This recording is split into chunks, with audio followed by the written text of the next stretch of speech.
नमस्कार, स्वागत आहे तुमचं मनीषाज किचन मराठीमध्ये। आज आपण करणार आहोत वाळवणातील सर्वात आधी केला जाणारा पदार्थ, तो म्हणजे सांडगे किंवा आमच्या भागामध्ये याला वडेही म्हणतात।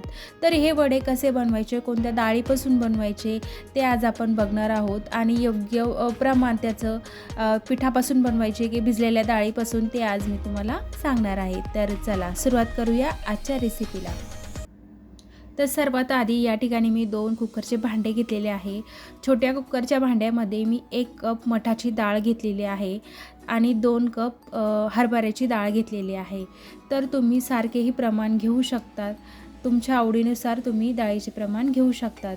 तर या ठिकाणी आता आपण ह्या दोन्ही डाळी चांगल्या स्वच्छ धुवून घेणार आहोत, म्हणजे यातील जे पावडर वगैरे किंवा घाण असेल तर ते निघून जाईल। त्याच्यामुळे आपल्याला डाळी स्वच्छ निवडून आणि स्वच्छ धुवून घ्यायच्या आहेत। तर बघू शकता या ठिकाणी आपण दोन्ही डाळी धुवून घेतलेल्या आहेत। आता आपण यामध्ये चांगलं भरपूर पाणी टाकून यांना भिजत ठेवणार आहोत। तर साधारण आपण 4 ते 5 तास याला भिजत ठेवायचं आहे। तुम्ही जर तुम्हाला रात्री ठेवायचे असेल, सकाळी लवकर वडे तोडायचे असेल तर रात्री भिजू घाला आणि दुपारच्या 11 ते 12च्या दरम्यान तोडायचे असेल तर सकाळी भिजू घातले तरी चालेल। तर बघू शकता या ठिकाणी 4 ते 5 तासानंतर आपल्या डाळी छान अशा भिजलेल्या आहे। उन्हाळ्यामध्ये लवकर डाळी भिजतात, त्याच्यामुळे 4 ते 5 तास भिजवा। तर या ठिकाणी आपल्या डाळी छान अशा भिजल्या गेलेल्या आहेत। बघू शकता आपल्या दोन्ही डाळी छान अशा भिजल्या गेलेल्या आहेत। आता आपण ह्या वाटून घेऊया। एक मिक्सरचं भांडं घेतलेलं आहे, त्यामध्ये सर्वात आधी आपण हरभऱ्याची डाळ घालूया।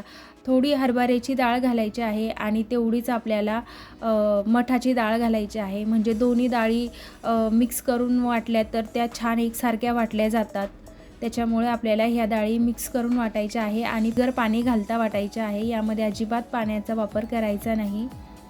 तर बघू शकता या ठिकाणी मस्त असे रवेदार आपली डाळ वाटली गेलेली आहे। अशाच प्रकारे आता आपण सर्व डाळी वाटून घेऊया।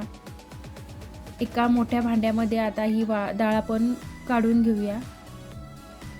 आता आपण दुसरी बॅच दळून घेऊया, त्यामध्येही तसंच करायचं आहे। आधी हरभऱ्याची डाळ घालायची आहे आणि नंतर मठाची डाळ घालून पुन्हा आपल्याला बिना पाणी घालताच हे मिश्रण वाटायचं आहे आणि अशा पद्धतीने आपण सर्व डाळ दळून घेतलेली आहे। बघू शकता किती सॉफ्ट अशी बिना पाणी घालता आपण डाळ दळून घेतलेली आहे। आता आपण जे डाळ वाटलेलं मिक्सरचं भांडं आहे त्यामध्येच एक वाटण करून घेणार आहोत। वाळलेल्या मिरच्या आहेत, तुम्हाला जितकं तिखट किंवा कमी तिखट पाहिजे त्यानुसार घेऊ शकता। 2 चमचे जिरं, मीठ आणि लसूण घेतलेलं आहे।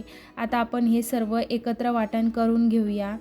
ह्या वाटणामध्ये पण आपल्याला अजिबात पाणी घालायचं नाही, बिना पाणी घालताच हे वाटण करायचं आहे।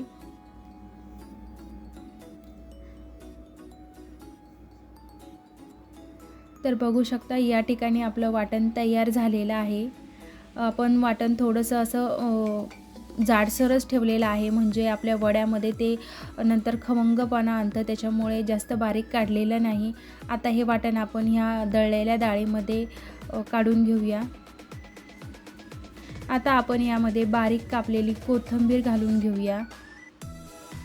कोथिंबीर यामध्ये खूप महत्त्वाचा घटक आहे, तर कोथिंबीर बरीचशी घातली तरी छान लागतात। 1 चमचा आपण हळद टाकलेली आहे, हळद ही कमी प्रमाणात टाकायची आणि थोडंसं मीठ टाकलेलं आहे। जास्त हळद टाकली तर वडे वाळल्याच्या नंतर उग्गीर लागतात, त्याच्यामुळे कमी प्रमाणातच हळद टाकायची आहे। मी 1 छोटा चमचा हळद वापरलेली आहे।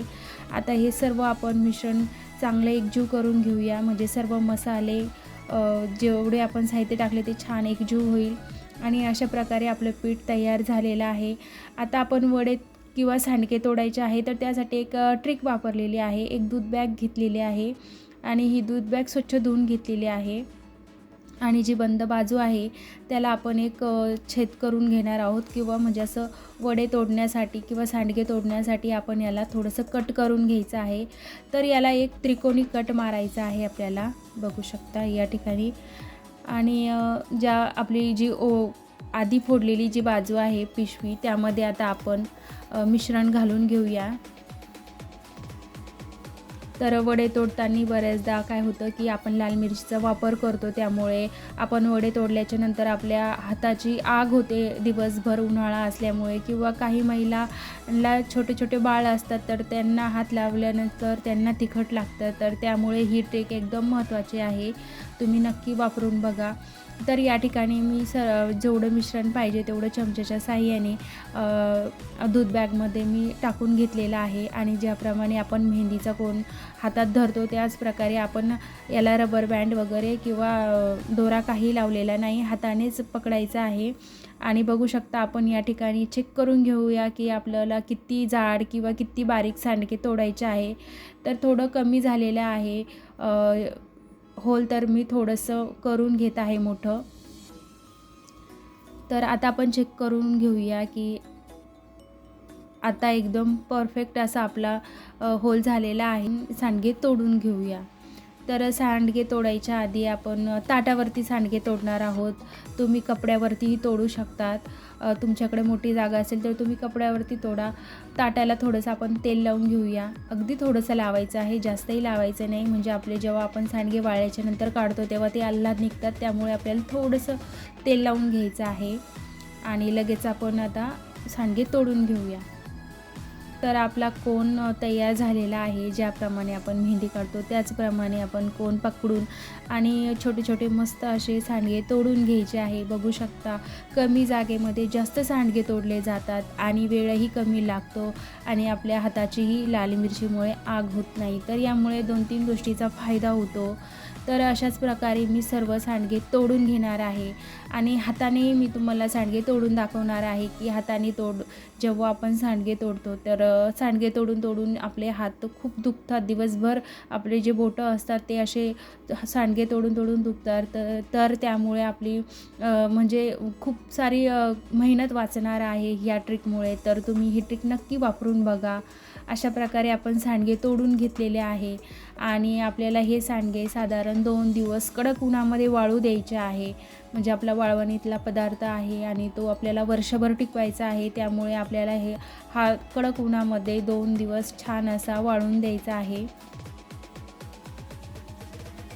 तर कमी जागा असल्यामुळे ताटात जर आपण सांडगे तोडले तर आपल्याला छोट्याशा जागेमध्ये ते ॲडजस्ट करता येतात. आणि बघू शकता आपले 2 दिवसाच्या नंतर मस्त असे सांडगे तयार झालेले आहे. आपण डाळी भिजून केल्यामुळे हे सांडगे लवकर शिजतात, कमी पाण्यामध्ये शिजतात, कमी वेळेमध्ये शिजतात. हा एक फायदा आहे. तर तुम्हाला माझी आजची रेसिपी कशी वाटली हे कमेंट करून नक्की सांगा. चॅनलवरती नवीन असेल तर सबस्क्राईब करा, व्हिडिओला लाईक करा, शेअर करा. भेटूया पुढच्या व्हिडिओमध्ये. तोपर्यंत धन्यवाद.